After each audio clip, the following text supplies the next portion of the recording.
Go, c'est parti. Bonjour la caméra. Ok, bon. Alors, la dernière fois, on s'est vu, Yvan. Je suis Sylvain. On a parlé de deux fiches de foot. On a parlé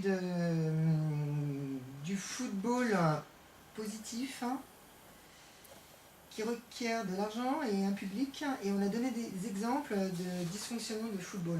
Ouais. Dans le football. Alors, tu sais, je pense à un truc en parlant. C'est que là, la caméra, elle est loin, mais ça serait que la caméra puisse voir les fiches. Aussi. Un truc qui soit ici, on puisse voir ce qui se passe. Alors, football positif requiert argent et public. Donc en fait, football positif, ça veut dire le football qui marche bien, qui fonctionne bien, le football qui ne pose pas de problème. Et on avait dit que la question de l'argent, c'était que l'Afrique, on avait pris l'exemple de l'Afrique, est passionnée par le football. Il y a énormément de footballeurs par rapport à la population totale, mais que n'arrivent pas à décoller sur le plan international. Ouais. Alors, ouais, vas-y.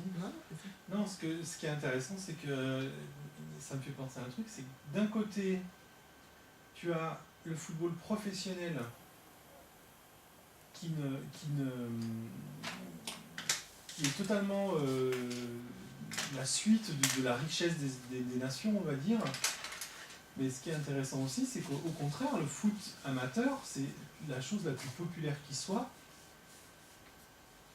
Et c'est ce à quoi jouent les enfants dans les rues quand ils ont rien du tout. Ils prennent un chiffon, ils le tournent en boule et puis ils font un match de foot, quoi. Ouais, je t'écoute.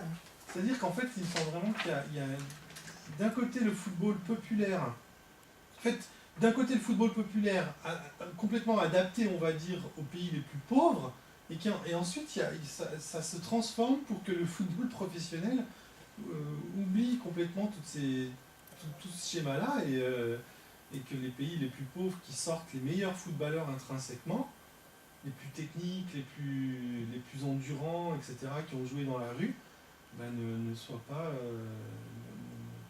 n'ont pas les structures pour faire un football professionnel intéressant comme en Afrique, quoi. Tu penses que les meilleurs footballeurs sont issus de ces pays-là? En tout cas, ils peuvent être très bons. Ouais. Ouais.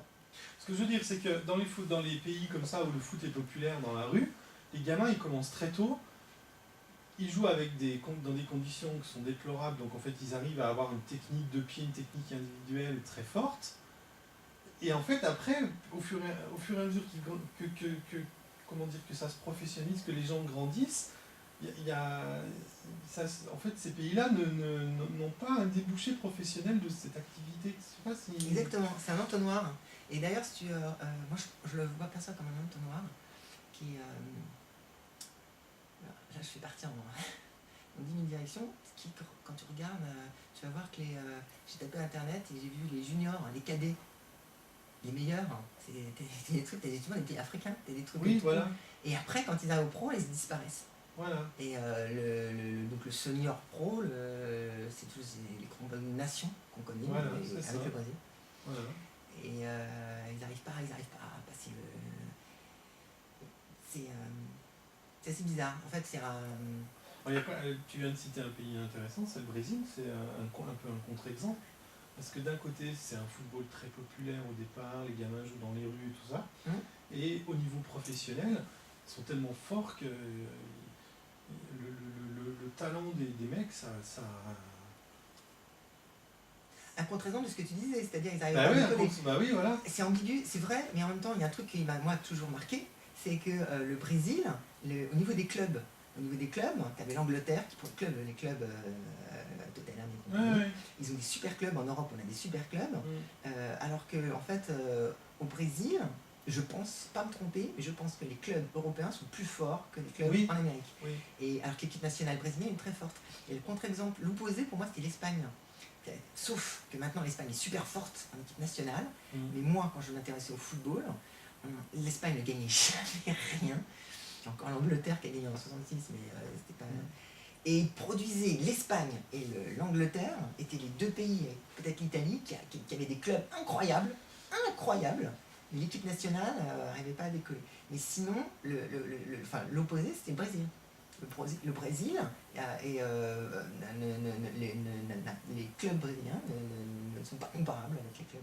Parce que je pense que c'est une question de fric, une question d'argent. Je pense que même s'ils mettent beaucoup d'argent dans le foot, c'est pas comparable avec l'Europe. Ils n'ont pas des clubs aussi riches. Je ne connais pas les montants des budgets, mais j'en suis sûr.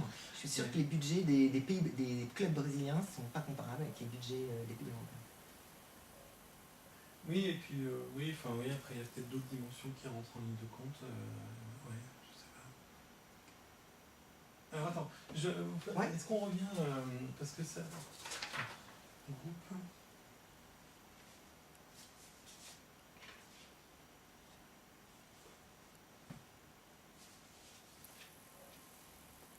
On avait parlé, je te laisse regarder, On avait parlé de l'histoire des États-Unis.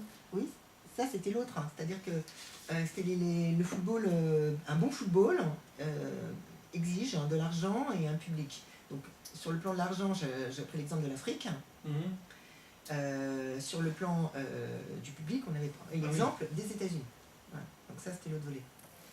Donc les États-Unis, qui est un pays qui culturellement considère le foot un peu comme pour les femmes. Ça, Donc ils ont des super équipes féminines.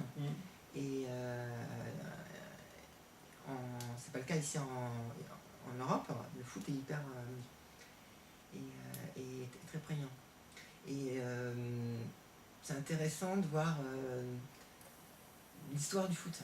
Justement, je sais pas si on en avait parlé. Quand on regarde l'histoire du foot, on comprend très bien, on comprend un peu tout ça.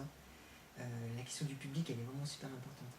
Donc tu veux qu'on revienne là-dessus, qu'on discute un peu de tout ça, ou on passe à l'autre On dit deux mots là-dessus, parce que c'est quand même intéressant. Vas-y.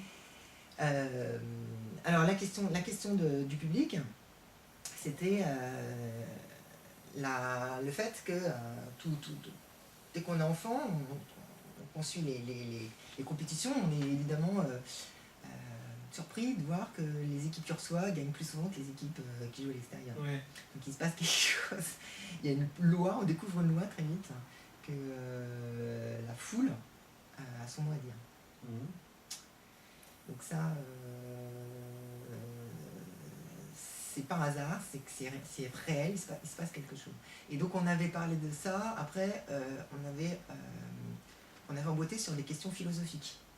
Je me rappelle, sur des questions qui touchaient même à la métaphysique, à savoir, par exemple, du Coupe du Monde qu'on regarde à la télé, s'il y a un incident, on avait parlé notamment de Zidane à la Coupe du Monde, qu'est-ce qui se passe? Les gens qui regardent, est-ce qu'il pourrait y avoir un lien entre un résultat sur le terrain et les gens qui regardent? A priori, il n'y en a aucun, puisqu'ils sont...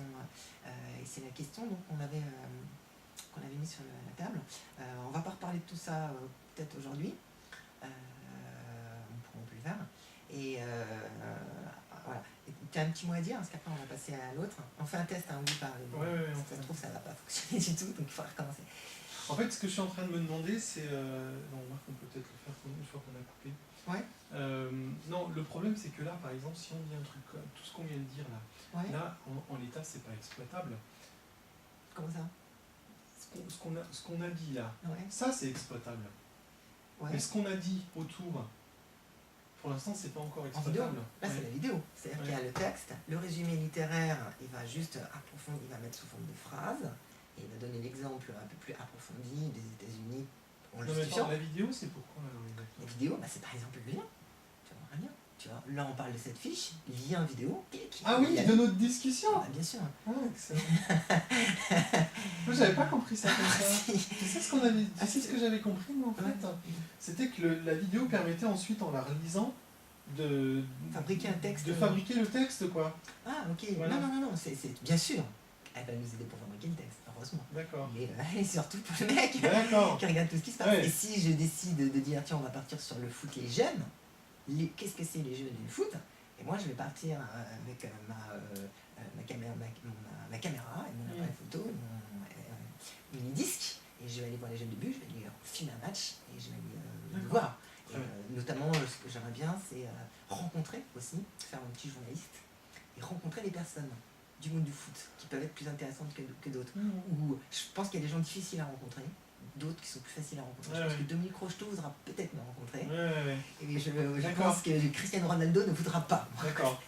D'accord, ok. Enfin, Bon alors, passons sur une autre fiche. On passe sur une autre fiche.